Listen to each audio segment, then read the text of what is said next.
আসসালামু আলাইকুম, কেমন আছেন সবাই? আশা করি সকলেই খুব ভালো আছেন। শামীমাস কিচেনে আপনাদের সকলকে স্বাগতম। খুবই ক্রিস্পি একটা মজাদার রেসিপি আজকে আপনাদের সাথে শেয়ার করব।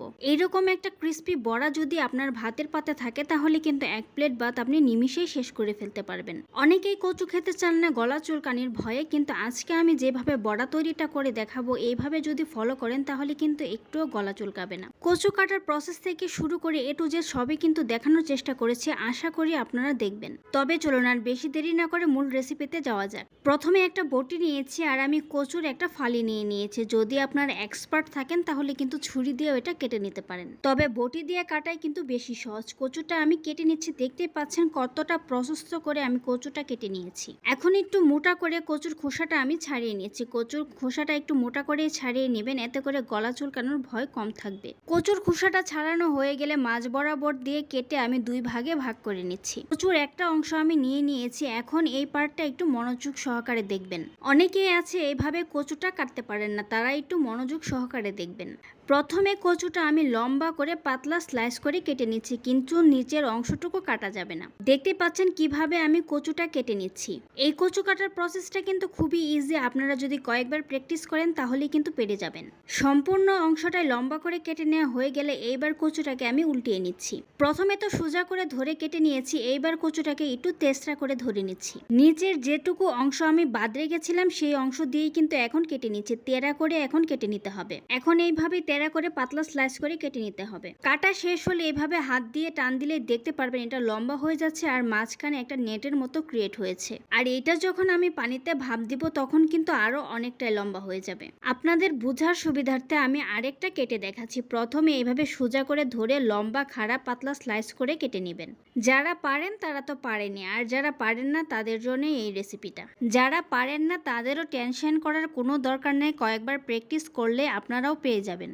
সোজা করে কাটা হয়ে গেলে যে অংশটা নিচে আমি বাদ রেখেছিলাম সেই অংশ থেকেই কিন্তু তেসরা করে কেটে নিচ্ছি। কচুটাকে উল্টিয়ে যে অংশটা বাদ রেখেছিলাম সেই অংশ দিয়ে এখন তেসরা করে পাতলা স্লাইস করে কেটে নিচ্ছি। কেটে নেওয়া হয়ে গেলে হাত দিয়ে এইভাবে টান দিলেই কিন্তু লম্বা হয়ে যাবে। সবগুলো কচুই কিন্তু আমার কেটে নেওয়া হয়ে গেছে। এখন গরম পানিতে ভাপ দিয়ে নিতে হবে। চুলাতে আগে থেকে আমি পানিটা বসিয়ে দিয়েছিলাম, পানিটা ফুটে গেছে। এখন এখানে 1/4 চা চামচ লবণ দিয়ে দিচ্ছি। কচুগুলো ভালোভাবে ধুয়ে এখন গরম পানিতে দিয়ে দিচ্ছি। কচুগুলো ভাপ হলেই দেখতে পারবেন এটা আরো অনেকটা লম্বা হয়ে গেছে। এখন ঢাকনা দিয়ে ঢেকে কচুগুলোকে আমি 5 মিনিট সময় ভাপিয়ে নিব। কচুটা ভাপ হতে থাক, ওইদিকে আমি একটা ব্যাটার তৈরি করে নিচ্ছি। একটা বাটি নিয়েছি, এখন এতে নিয়ে নিচ্ছি 1 কাপ পরিমাণ শুকনো চাউলের গুঁড়া। যদি হাতের কাছে শুকনো চাউলের গুঁড়াটা অ্যাভেলেবেল না থাকে তাহলে ময়দার সাথে আপনারা কর্নফ্লাওয়ার মিশিয়েও করতে পারেন। এখন দিয়ে দিচ্ছি 1 চা চামচ লবণ, 1 চা চামচ হলুদের গুঁড়া, 1 চা চামচ মরিচের গুঁড়া, জিরা ধনিয়ার গুঁড়া মিলিয়ে দিয়ে দিচ্ছি 1 চা চামচ। এখন হাত দিয়ে ভালোভাবে সবগুলো শুকনো উপকরণকে মিশিয়ে নিচ্ছি। মেশানো হয়ে গেলে অল্প অল্প পানি দিয়ে একটা ব্যাটার তৈরি করে নিচ্ছি। একসাথে বেশি পানি দিতে যাবেন না, অল্প অল্প পানি দিয়েই কিন্তু ব্যাটারটা আপনাকে তৈরি করে নিতে হবে। সাধারণত বেগুনি তৈরি করার জন্য আমরা যেরকম ঠিক ব্যাটারটা তৈরি করি এইরকম ব্যাটারই তৈরি করে নিতে হবে।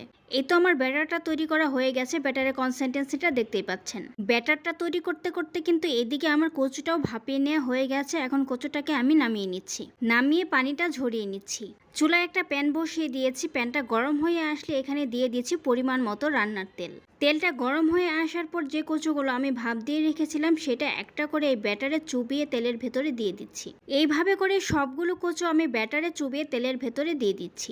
দেয়া হয়ে গেলে চুলার ফ্লেমটা মিডিয়াম টু লোতে রেখে কচুগুলো ভেজে নিতে হবে। কচুর একটা পার্ট কিন্তু ভেজে নেওয়া হয়ে গেছে। এখন কচুগুলোকে আমি উল্টিয়ে দিচ্ছি। দেখতে পাচ্ছেন পার্টটা কত সুন্দর মুচমুচে হয়েছে আর লাল লাল হয়েছে। কচুগুলো উল্টানো হয়ে গেলে অপর পার্টটাও আমি সেম ভাবে ভেজে নিচ্ছি। কচুর দুইটা পার্টই কিন্তু আমার লাল লাল করে ভেজে নেওয়া হয়ে গেছে। এখন চুলা থেকে নামিয়ে আপনাদের পরিবেশন করে দেখাচ্ছি। এইরকম একটা ক্রিস্পি কচুর বড়া যদি গরম ভাতের সাথে থাকে তাহলে কি আপনাকে ভাত খাওয়ার জন্য কোনো টেনশন করতে হবে? একদমই কোনো টেনশন করতে হবে না। এইটা দিয়েই কিন্তু আপনি ভাত খেয়ে ফেলতে পারবেন। বানানোর প্রসেসটাও কিন্তু খুবই ইজি। কাটার প্রসেসটা একটু ডিফিকাল্ট, বাট কয়েকবার দেখলেই আপনারা পেরে যাবেন। সম্পূর্ণ ভিডিওটি দেখার জন্য ধন্যবাদ। ভিডিওটি যদি ভালো লেগে থাকে লাইক কমেন্ট শেয়ার দিতে একদম ভুলবেন না। এরকম নতুন নতুন ভিডিও পেতে আমার ফেসবুক পেজটি ফলো দিয়ে রাখেন। যদি ইউটিউব থেকে দেখে থাকেন চ্যানেলটি সাবস্ক্রাইব করে পাশে থাকা বেল আইকনটি অন করে দিন। ধন্যবাদ।